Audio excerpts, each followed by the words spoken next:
I agree with you. Yeah. That's what I thought of last night. New bit. Ready? All right. Every time I go on the road, I go, oh my God, I'm going to work out like a crazy person. I got 2 weeks. I'm going to Denver, Mile High. I'm going a day early. I'm hitting that gym. There's that great gym at the Ritz-Carlton. I'm running at the high altitude, get my wind way up. I'm going to do weights. Salt Lake City, I'm just going to jog. What's going to be better than jogging it's through? A clean town. And then I wind up, I'm in bed at 2 in the afternoon eating waffles with whipped cream all over them, watching Glee on demand going, oh my God. Glee on demand. Already got out of his wheelchair. It must be a dream sequence. He's doing the safety dance and he's walking around. Artie's a really good dancer. You know, they really screwed themselves putting this kid in a chair. That's what I thought. And there's nobody in the room. No. Wait, and then the maid goes, can I go now? And the maid goes, Senor Mohr. Why don't we write together? What's going on? I just helped you with your bit. Let's do Angie likes it. Angie loves it. We should write together. Yeah, I know. We should go pitch to Lifetime every fucking week. Every week. We got something else. Look, Mohr and Koechner are coming in. Tell them anything. We don't have time. No. Tell them we can't do it. But they're doing the male masseur. They're doing the masseur gag again. The two guys the two masseurs that act like they're gay, but they're actually servicing all the local women. Oh, God. I thought they were going to pitch Orderlies again. I thought they were going to be the nutty Orderlies that help for the in love with Orderlies. Bang. Whoops. I didn't know you broke your legs. Well, good thing you got two of them. Hey, let's take them all out to a ball game. Wet floor. Hey, lava su manos, okay, Jose? Lava su manos. Hey, listen, you stupid. Why don't you put some cap full of bleach in that mop water? It smells terrible. First of all, it's Mr. Stupid. Second of all, I already put the bleach in. And third of all, you're not wearing any pants, Mr. Brown. Hey, you're wearing my pants. Let's do that. Let's start doing some ridiculous... Oh, let's do the Orderlies. Just little shorts. Oh, please. No, fuck shorts. Let's get something on that runs in perpetuity and we become millionaires. Okay. I don't want to do... All right, let's do a broader comedy than it's ever been made. Why do we become Orderlies? Like, that's the thing. Like, why... We're Orderlies and it's for old people or in just a regular old hospital? Koechner's hysterical. Oh, shit. I'm being serious. I can't believe you're going, why? What's their best? No, because I want to know, like, what is Orderly? the impetus in our life? Like, is it to, like, so we don't go to jail, like a judge goes, and you boys better have jobs next time? Like, how do we hook up with this job? There's no paper-thin reason. That's just what our life purpose is. That's who we are. People do that for a living. Right, but but that's not funny. If it's your calling, it's not funny. That's what ruins the movie when someone goes, "You're sentenced to doing orderly work." Right, but there has unless to be. It's the Blues Brothers, that's a different story. But here's the thing. Here's the arc. Yes. We have to not want to be there, and then we fall in love with these people during the journey. We don't have to fall into the. We'll find that thing. Let's don't start with a trap first. Here's these two guys. Then they both. Oh, here you want a really thin one. We both fall for the same gal that came in who has an amnesia. Jesus Christ. And her boyfriend's trying to win her back at the same time we both are. And we keep running the game on the boyfriend like, you know what? I think she's in the game room. Amber's in the game room. She's crazy about that part cheesy. You and I keep dressing up as her. Alternating, but we just see her from the back. There's the blonde. There's Amber. Don't disturb her. Get him out of here, Dave. She's quietly, she's resting in the sunroom and looking out over the quad. Yeah. As Bradley, the boyfriend, comes in and gazes at her longingly as I mop across his feet. I know who there's always like the one guy, like the Yoda character that you go to for advice. Louis Guzman. I think you guys need to take this job more seriously. Personally, these people come here because these people are recuperating. You need to show some more love and bedside manner. And I'll play Louis Guzman. But we have to be Dave and Jay. But the Fat Boys did Disorderlies. But we'll just be Orderlies. It has to work. Let's pick something else. All right. Would you rather be attacked by a bear or a pack of dogs? I got this big box of questions here. We have that same box of questions. Where'd you get that? But answer my question first. Would you rather be attacked by a bear to death? I don't want to die. All right. Would you rather be attacked by... Fair enough. All right. It's mercurial. It's like, working with liquids here. I guess dogs. Because you could grab one and beat off the other dogs. But you don't think you could wind up slow dancing with the bear? Like on Bugs Bunny, we all know if you're attacked by something enormous, you immediately act gay and do his hair and dance with him. That's so funny. I'm holding on to that. If I attacked by a grizzly, I am not as charming as you are. I disagree. You got that little thing where you pick up your hat after all your punchlines. I'm just trying to keep the sweat off. Hey there, Ralph. Here's my new character. You ready? Yeah. Blah, blah, blah, blah, blah, blah, blah, blah, blah. It's a hat act. I want to do it for an hour and a half. People go, "What the fuck? I'm leaving." Wait, there's got to be more. Language, There's dude. got to be Language. more. Is this a family podcast? Yes, we're live. So let's go wake up your son. This is. I don't want to alarm you, but look behind you. It's a bear. So you're thinking if Who's you're leading a pack of dogs? If you're thinking if you're attacked by dogs, you could just grab one. I'm judging like one hand on each side of his neck. That's my and only beat hope. The other dogs. That's my only hope. Have you ever been bit by a dog? I'm sure I have. I can't remember. But nothing where you're like, I remember one time. Not dramatic. No. Are you allergic to bees? No. No. My wife's allergic to bees, and you go into syphilactic. Yeah. Encephalitic shock. Yes. Encephalitis.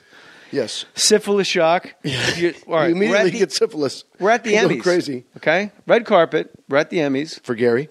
I forget what for. I think we were actually just guests For GU. of the Academy. Sure. Okay.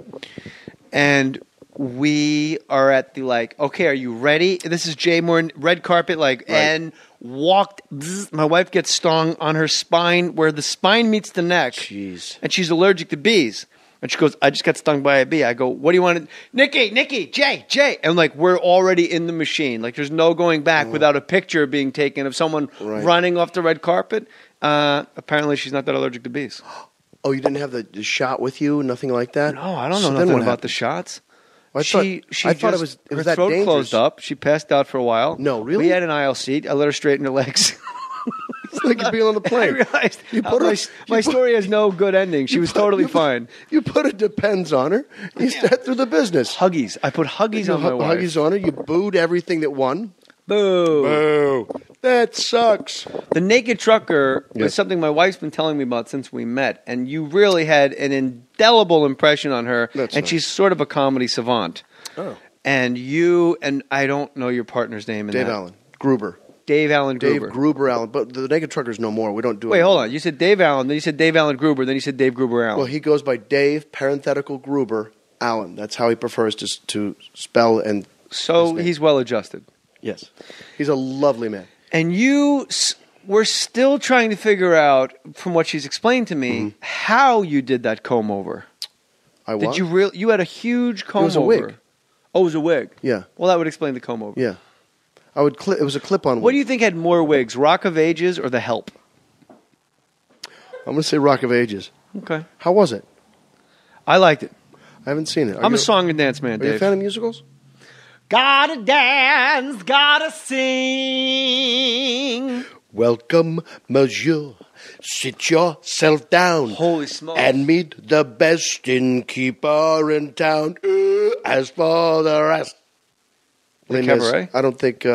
Les Mis. I don't think I'm going to get an audition. I thought you were doing Cabaret, and I got super excited. That's the greatest show that ever was. Yes, Joel Grey. Alan Cumming, to me, will always be the guy. Joel Grey is whatever. The film. Really? Yeah, but he was won the pretty Oscar amazing. for it, didn't he? He should. He was amazing. I believe he did. Yeah. That's something Andrew would probably know. Ange? Offhand.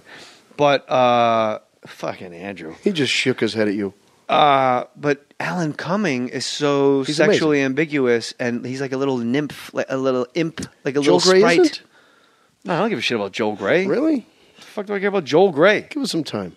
It's Jennifer Grey's dad. Yeah? You know? You don't, do you? I do know that. I think if I was attacked by a bear, I think I would. I'm just going to say nonsense, and there's. I want to hear the nonsense, please. And the maid left the room. You know, Can you're I leave watching now? Glee on Demand, ladies and gentlemen. I remember when I was filming in Calgary, I was trying to get in really good shape because I had an underwear scene. This is a long time ago, and What was the picture? it never came out. Speaking of sex, Nice. Bill Murray, Captain Really? O'Hara. Yeah, it was really neat. James Spader. We all wanted to get in, me and James Spader and Paul Schultz, who was the priest on The Sopranos. Hey, why don't you ask Monsignor Jughead in here? You know, we all were running to get in shape for these underwear scenes. But James Spader didn't do it, and I'm running like 3.5 miles a day. I got a trainer from the Calgary Flames. Wow. My friend Billy Guerin from the Edmonton Oilers at the time gets the train. Oh, from the Edmonton Oilers, excuse me. Takes his bike to Calgary, like an 8-hour bike ride to be at my apartment at 6 to work out before I go shoot. Like he's a crazy workout person, obviously. And right before we leave, the lady at the front desk goes, "Don't forget your bear bells to tie into your shoelaces for running through Banff and running through the woods." And we just don't get them. And that's the first time I heard the joke. He goes, "Oh, I just outrun you." Oh, really? And he was serious. Like, I don't need. You can get one, but I don't need a bear bell. So I'm way faster than you are. Like, that's really what happened. Wow. And we would run. We did my regular run, and then every 5 minutes I had to hit it down and do 25 push-ups. Wow. And then we hit like target pads. And then he kept like swinging. I was dropping my right hand, and he would swing his left hand and freeze the pad like right as an eyelash from my ear where I heard it.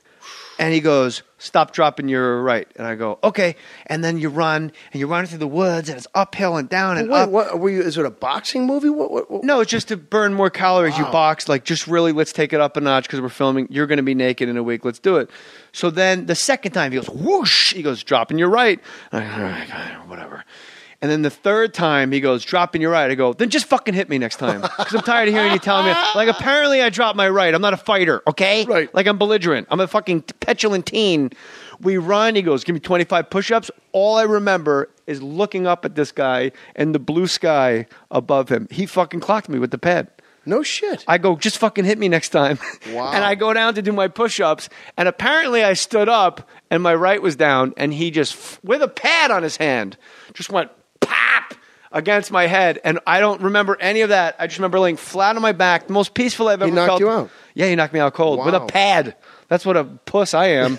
No, you catch a guy right. With a pad, with a target pad, the kinds that yourself Freddie some Roach credit. hold. You dropped your right. Not anymore. Up here, top pinned. all day. I sew it to my Tuck scarf. the chin.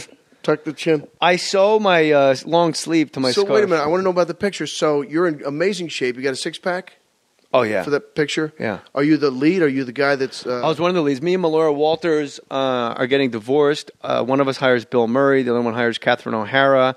Who's directing? James McNaughton, who worked with Bill Murray in Mad Dog and Glory, and worked with Bill Murray.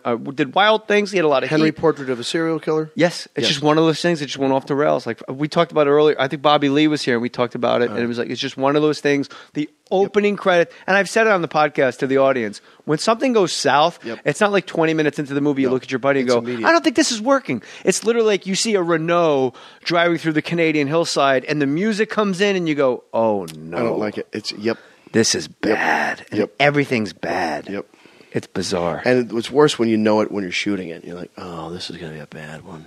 See, I'm such a bizarre Optimist? That's good. Yeah, that I'm always like, it'll work. Eddie Murphy's in it. What could happen? I wasn't in that movie. Did you read for it? No. Pluto Nash? China's big movie. I was hoping for it. Oh, with the dog. I got Dave Koechner here and the dog. No, it's fine. We're all right with the dog. It's real life. Shut up with the dog now. Is that your neighbor? No, it's my dog. Oh, it's your dog. Okay. What movies have you been in that you thought were going to be great? You won't say them? I'm not going to probably do Because I saw you in a movie that I didn't expect much of, and it turned out to be great. It was the one with Jason Bateman and Kristen Wiig. Oh, Extract. Extract. That was a Mike Judge movie. Yeah. I was so happy to be part of that. Yeah. That was amazing. Plus, it's a great character I got to play. Mike Judge is the greatest. I love Mike. He was great in it. Yes. But I love Mike Judge. I was so happy to be in that picture. think if that movie had any other different name, it would have made an extra $10 million because it was just an odd name. It was a company that extracts juice from berries and does weird things. Jason Bateman runs it, and every time he comes home, his wife doesn't want to have sex. Right. So he hires a guy to try to have sex with his wife. Yes. She winds up and getting she does her. it. Yeah, and she tries to call it off, and then because he wants to sleep with Mila Kunis's character. Yeah. So he figures to allay the guilt, he's going to have his wife sleep with someone, so he'd feel good about himself doing it. And Ben Affleck. Ben Affleck's oh the my bartender. God, Ben Affleck, one of the best cameos ever. Is just the hippie bartender that instead of ancient says ancient. It's an ancient secret, man. That's Johnny Hammerstick. He crushes ass. I don't know what to tell you, man. There he goes, Johnny Horsecock. He's fucking your wife. You got an incredible memory. Well, I liked it. Wow. And you had one of the best lines. And again, big comb over for you. No comb over. Bald. All right, but in my mind. Okay. Bald? I was bald. Completely Still am. bald? Yep. Well, I mean, I had hair on the sides. And you were the classic never shutting up neighbor. Yeah. The bane of his Oh, existence. I loved it so much. And you bought raffle tickets for Yes. him. That were My wife and I, every year we go to this this charity dinner at the Rotary Club. I'll be Jason It's Bateman. a great time. Yeah, I'm in a hurry. If I could get in my driveway, let's put a pin in that. That doesn't count as a drinking game. Jason Bateman actually says it.